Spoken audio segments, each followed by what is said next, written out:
Hello children, welcome to Asa education. आज हम कर रहे हैं chapter 4 gender, religion and caste, civics book grade 10 से। इसके क्वेश्चन आंसर्स और एक्सरसाइज शुरू करते हैं। पहला क्वेश्चन है, mention different aspects of life in which women are discriminated और डिसएडवांटेज्ड इन इंडिया। आपको वो अलग अलग जिंदगी के पहलू बताने हैं जिसमें आपको लगता है कि वुमेन के साथ भेदभाव होता है इंडिया में, या वो जो है उनको उतना ज्यादा फायदा नहीं होता। आंसर है the women in India are discriminated और disadvantaged in the following ways. अब आपको तरीके बताए गए हैं। पहला है literacy. The literacy rate for women is 65.46% against 82.14% of man.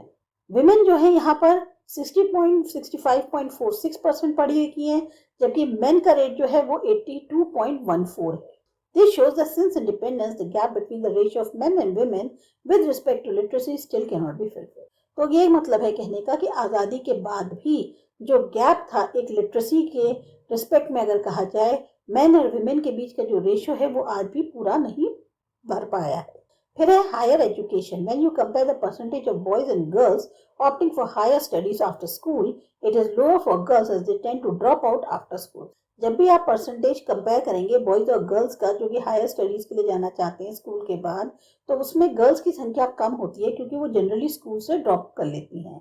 This is because parents do not wish to spend their resources on girls education which is quite expected in boys cases. क्योंकि जो parents हैं वो भी जो है resources को अपने लड़की के ऊपर नहीं खर्च करना चाहते, जो कि वो बॉय के ऊपर खर्च करने के लिए तैयार होते हैं। फिर है high paid jobs. The percentage of women working in high paying jobs is still smaller than men.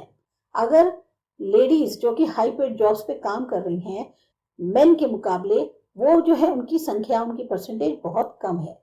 On an average an Indian women works 1 hour more than average man every day. जो Indian women है वो average man के मुकाबले अगर compare करो तो हमेशा 1 घंटा ज्यादा काम करती हैं। Yet much of her work is not paid and therefore often not valued. अब क्योंकि उनके वर्क को ना तो पे किया जाता है, इसलिए उनके काम को ज्यादा अहमियत भी नहीं दी जाती। एक है द इक्वल रेम्युनरेशन एक्ट 1976, जो ये बताता है कि the equal wages should be paid to equal work. जो भी काम करा जाएगा समान तौर पर उसको समान पैसा मिलना चाहिए। However, in almost all areas of work, from sports and cinemas to factories and fields, women are paid less than men, even when both do exactly the same work. अब कहने को जितने भी वर्क फील्ड हैं, areas हैं, उसमें चाहे sports से सिनेमा ले लो, फैक्ट्री से फील्ड ले लो, विमेन को हमेशा मेन के मुकाबले कम पैसे मिलते हैं, चाहे भले ही दोनों जो है सेम तरीके का काम करते हैं। Sex ratio of India is 107.48, that is 107.48 males per 100 females in 2019। ये जो है सेक्स रेशियो दिया हुआ है। अगला क्वेश्चन है state different norm forms of communal politics with one example each. आपको अलग अलग फॉर्म्स बतानी है कम्युनल पॉलिटिक्स की एग्जाम्पल के साथ। तो जो अलग अलग फॉर्म्स है कम्युनल पॉलिटिक्स की वो क्या है? Communalism takes a form of religious prejudices, stereotypes of religious communities and a belief in the superiority of one religion over the other. Example militant religious groups. Communalism में क्या होता है, वो रिलीजियस प्रेजुडाइसेस का, स्टीरियोटाइप का, जो कम्युनिटीज होती है, फिर धारणा वाली जो होती है, पहले से मन में धारणा बना लो, ऐसी तरह की फॉर्म ले लेता है और उसमें एक मतलब मानने लग जाते हैं लोग कि उनका धर्म जो है दूसरे धर्म से ज्यादा बड़ा है। जैसे इसमें एग्जाम्पल आते हैं militant religious groups. The quest for political dominance of one religion over another in a community. एक चाह होती है ना कि हमारी पॉलिटिकल तौर पे किसी भी एक धर्म की ज्यादा जो है डोमिनेंस रहे दूसरे के ऊपर समुदाय के अंदर। It takes a form of majoritarianism. ये जो है मेजोरिटेरियनिज्म का शक्ल ले लेता है, जैसे टिफ बिटवीन हिंदूज और मुस्लिम्स है।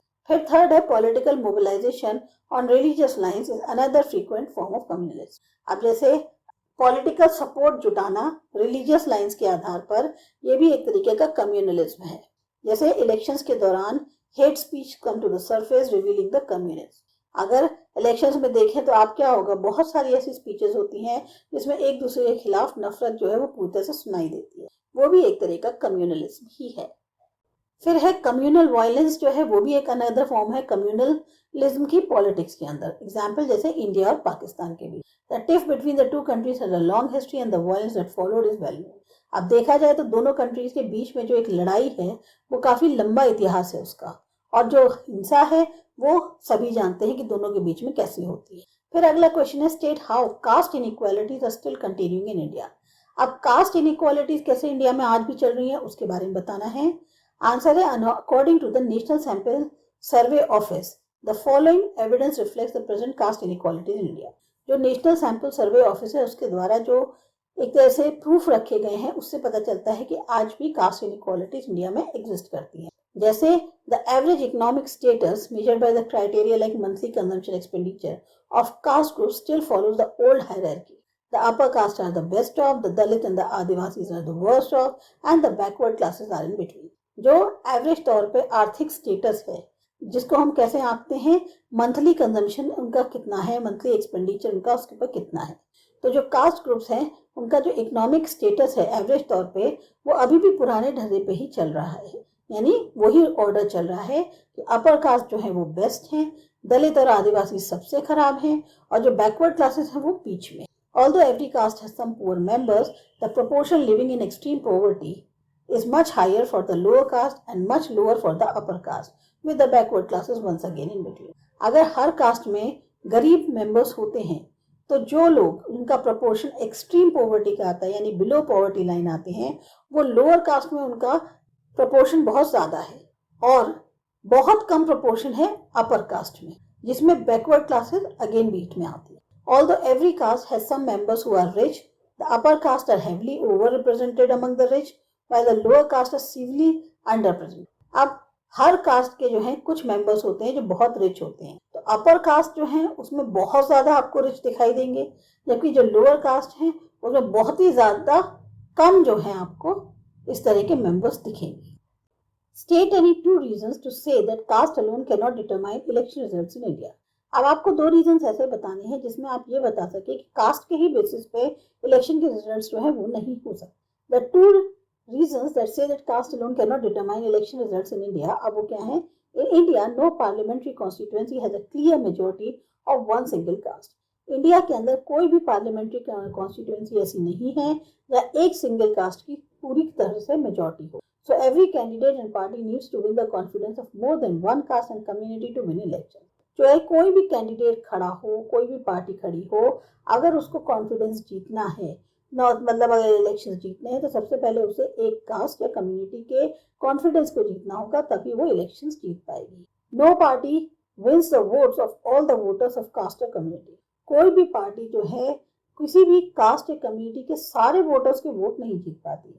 When people say that caste is a vote bank of one party, it usually means that a large proportion of the voters from that caste vote for that party. अब जब ये कहा जाता है कि cast जो है वो वोट बैंक है एक पार्टी का, तो इसका मतलब होता है बहुत सारे मात्रा में जो वोटर्स हैं कास्ट वोट वो जो है उस पर्टिकुलर पार्टी के लिए वोट करते हैं। फिर अगला क्वेश्चन है what is the status of women's representation in India legislative bodies. अब इंडिया की जो लेजिस्लेटिव बॉडीज हैं उसमें विमेन के रिप्रेजेंटेशन का क्या status? There are more than 10 lakh elected women representatives in rural and urban local bodies. जो हमारे यहाँ की रूरल और अर्बन लोकल बॉडीज हैं उसमें 10 लाख से ज्यादा चुनी हुई महिला रिप्रेजेंटेटिव्स हैं। Women's organizations and activists have been demanding a similar reservation of at least 1/3 of seats in the Lok Sabha and state assemblies for women.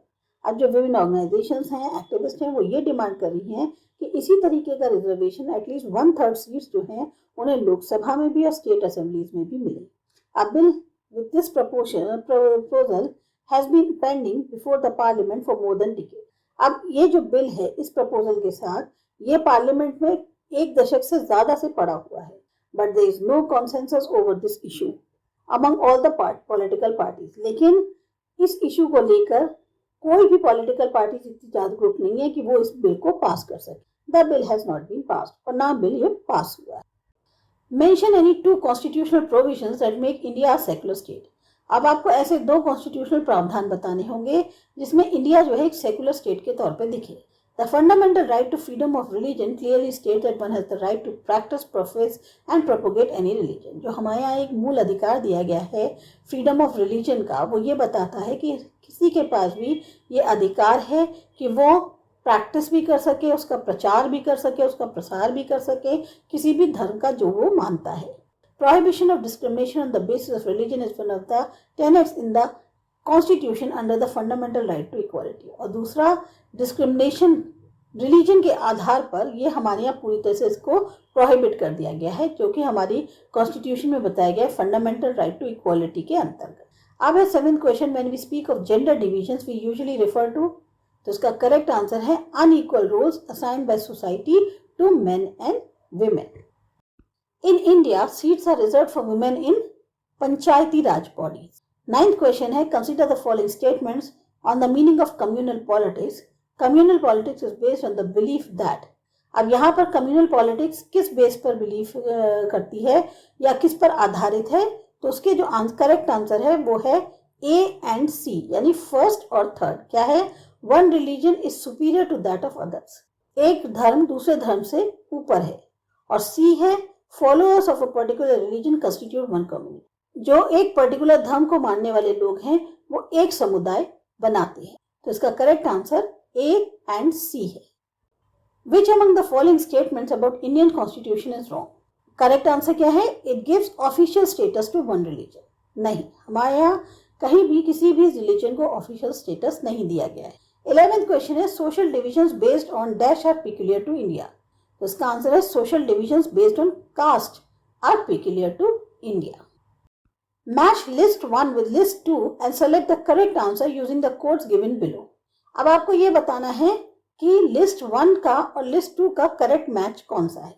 तो पहला है person who believes in equal rights and opportunities for women and men, वो क्या हुआ? Feminist. A person who says that religion is the principal basis of community, a communalist. A person who thinks that caste is the principal basis of community, casteist. और last है, a person who does not discriminate others on the basis of religious beliefs, secularist. तो इसका correct answer B है, BADC। तो ये थे आपके chapter की एक्सरसाइज और क्वेश्चन आंसर्स। आपको अच्छे लगे, समझ में आए, सब्सक्राइब करो माय चैनल आसा एजुकेशन। बाय।